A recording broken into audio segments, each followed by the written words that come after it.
पैसा आ गया, धन आ गया, पद प्रतिष्ठा नाम, ये सक्सेस है। ना वो फल की चिंता करता है, ना उसको फल से कुछ लेना देना है। एक भी विचार नहीं, पूरी तरह मन पूरी तरह जीरो हो गया है। हरे कृष्णा। तो Bhagavad Gita as it is में आपका स्वागत है। स्थित प्रज्ञ वाली सीरीज हमारी चल रही है। अर्जुन ने 4 प्रश्न किए थे कृष्ण से कि किस प्रकार वो बोलता है और किस प्रकार वो समाधि में रहता है। तो अभी हम दूसरे प्रश्न पे आए हैं। किस प्रकार बोलता है उसके लिए हमने पहले वीडियो बना दिया। किस प्रकार वो समाधि में रहता है, समाधि के विषय में आज हम डिस्कस करेंगे। कुछ लोग कहते हैं कि पैसा आ गया, धन आ गया, पद प्रतिष्ठा नाम, ये सक्सेस है। नहीं, ये सक्सेस नहीं है। सक्सेस समाधि आ गई, हमारे जीवन में एब्जॉर्प्शन आ गया, किसी एक चीज में हम डूब गए या भगवान के अंदर डूब गए, उसको सक्सेस कहा गया है, उसको समाधि कहा गया है।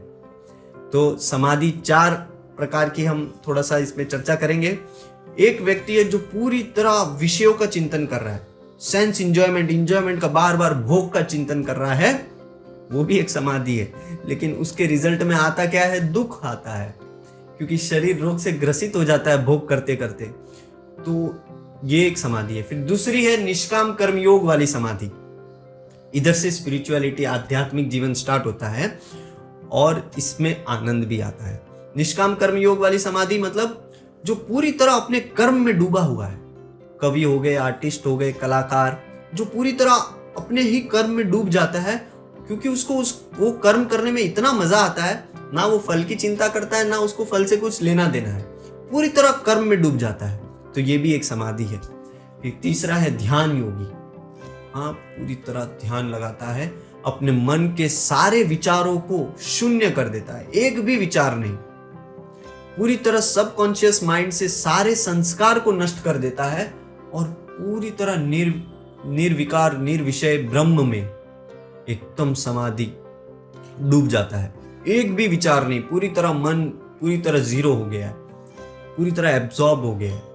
तो ये एक समाधि है। फिर चौथी समाधि है कृष्ण प्रेम वाली, जो भगवान के प्रेम में मतवाला हो गया है, पूरी तरह सब जगह भगवान को देखता है, भगवान के नाम का कीर्तन करता है, भगवान के लिए नाचता है और पूरी तरह मन में उसको बस भगवान के अलावा कुछ चिंतन नहीं चलता, पूरा टाइम भगवान का ही चिंतन चलता रहता है और बहुत आनंदित रहता है। वो भी एक समाधि है, कृष्ण कॉन्शियसनेस जिसको कहते हैं। तो ये 4 प्रकार की समाधि है। आइए हम श्लोक से समझेंगे समाधि कैसे आ सकती है हमारे अंदर भी, कैसे हम प्रैक्टिस करें इसका। तो वर्णन है, दुखेषु अनुविग्न मना, सुखेषु विगत स्प्रिया, वित्त भय राग क्रोध, स्थित धीर मुनि उच्यते। दुख में वो दुखी नहीं होता, दुख में कभी भी वो फ्रस्ट्रेट नहीं होता, एजिटेशन नहीं आता उसको, और सुख में कभी भी सुखी नहीं होता। किसी भी प्रकार का सुख क्यों ना हो जाए, उसके मन में कोई प्रसन्नता नहीं रहती। तो ये कैसे हो सकता है? जैसे एक साधु है, वो बोट में जा रहे थे, तो नाविक आया और वो बोला ये बोट डूबने वाली है। तो सब लोग डर गए, और दुखी हो गए एकदम। लेकिन वो साधु था, वो क्या करने लगा? बोट में से, समुद्र में से पानी निकाल के बोट में डालने लगा। फिर थोड़े टाइम बाद फिर नाविक आया, तूफान थम गया है, अभी ये बोट नहीं डूबेगी। तो वो वापस बोट से पानी लेके समुद्र में डालने लगा। फिर जब नाव किनारे पहुंची तो वो साधु से पूछते, ये तुम क्या कर रहे थे? तो साधु कहता है, ये तो मैं तो खाली भगवान की जो इच्छा है उसमें सहयोग कर रहा था। भगवान चाहते थे कि नाव डूबे, तो मैं पानी लेके नाव में डाल रहा था, और भगवान चाहते कि नाव नहीं डूबे, तुमने कहा कि नाव नहीं डूबेगी, तो मैं वापस बोट से पानी लेके समुद्र में डाल रहा था। तो ये मैं तो खाली भगवान की इच्छा में सहयोग कर रहा था। तो ऐसा जो भी जीवन में सुख या दुख आए, भगवान की कृपा है, इस प्रकार हमको देखना चाहिए। और फिर वर्णन है 3 प्रकार की जो चीजें हैं, 3 चीज है जो हमको समाधि डूबने नहीं देती। वो है वित्त, राग, भय, क्रोध। राग मतलब अटैचमेंट। अटैचमेंट वो नहीं संसार के लोगों से अटैचमेंट, ये अटैचमेंट की बात नहीं हो रही। हमको अटैचमेंट इससे, ये शरीर से, लोगों से डिटैच नहीं होना है, ये शरीर से हमको डिटैच होना है। शरीर से राग को हटाना है। शरीर से राग है, इसके लिए शरीर से रिलेटेड लोगों से राग है हमको। तो चाबी इधर है, ये शरीर के राग को हटाना है हमको। शरीर से हमको बहुत राग है, बहुत अटैचमेंट है, आसक्ति है, इसको हटाना है। फिर जब तक राग रहेगा, भय, डर, ये सबको सताता है।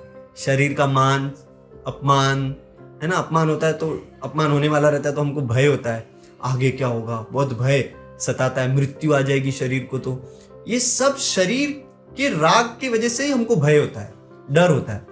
तो ये डर को जो हटाना है तो शरीर के राग को हटाना होगा। फिर है क्रोध। ये क्रोध भी हमको समाधि में नहीं डूबने देता। तो ये 3 चीज है। ये 3 चीज से बचे कैसे? एक बहुत सुंदर एग्जाम्पल है अम्बरीश महाराज का।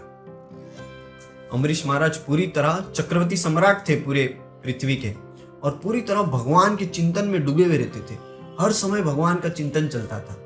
एकादशी का पालन किया था उन्होंने, एकादशी व्रत का निर्जला रखे थे। फिर दूसरे दिन द्वादशी के दिन हमारे देश में संस्कार होता था। द्वादशी के दिन ब्राह्मणों को बुला के भोजन कराना, बहुत सारे साधु संतों को भोजन प्रसाद देना। तो बहुत सारे लोगों को प्रसाद वसाद खिलाया द्वादशी के दिन। फिर वो पारण करने वाले थे। तो जब समय आया पारण करने का, तब दुर्वासा मुनि आ गए। तो उनको भी प्रसाद के लिए पूछा अम्बरीश महाराज ने। तो दुर्वासा मुनि ने बोला कि मैं यमुना स्नान करके आता हूँ, फिर मैं प्रसाद ले लूंगा। तो वो गए यमुना स्नान करने, लेकिन इधर तो पारण का समय हो गया। तो उनको अम्बरीश महाराज सोचे पारण का समय हो गया है, मैं जल ग्रहण कर लेता हूँ, इससे दुर्वासा मुनि का अपमान भी नहीं होगा। तो उन्होंने जल ग्रहण कर लिया। और फिर जब दुर्वासा मुनि वापस आए तो वो तो एकदम क्रोधित हो गए। वो बोले तुमको साधु का आदर करना नहीं आता, चक्रवर्ती सम्राट हो गए तो अपने आप को बहुत महान समझ रहे हो। बहुत अनाप शनाप बोले उनको और गुस्सा हो गए, क्रोधित हो गए। शरीर से एक जटा को निकाला बाहर और एक भयंकर कृत्या उत्पन्न कर ली, और उस कृत्या को कहा इस अम्बरीश को मार डाल, अम्बरीश महाराज को मार दो। तो कृत्या जब अम्बरीश महाराज को मारने के लिए दौड़ी, मारने के लिए गई, तो वर्णन है उधर कि अम्बरीश महाराज उधर ही खड़े थे, थोड़ा भी हिले नहीं, उनको कोई भय नहीं सताया। उन्होंने सोचा ये भगवान की इच्छा है।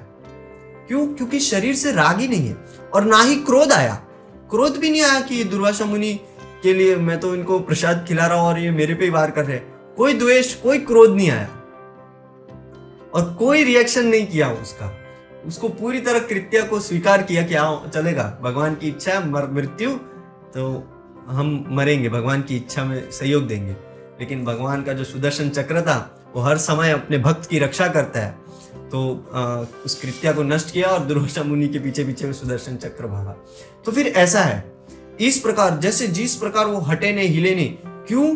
क्योंकि वो पूरी तरह कृष्ण में डूबे हुए थे, भगवान के चिंतन में इस प्रकार डूबे हुए थे कि उनको कोई राग नहीं था शरीर से, ना कोई भय सताया, ना ही क्रोध आया।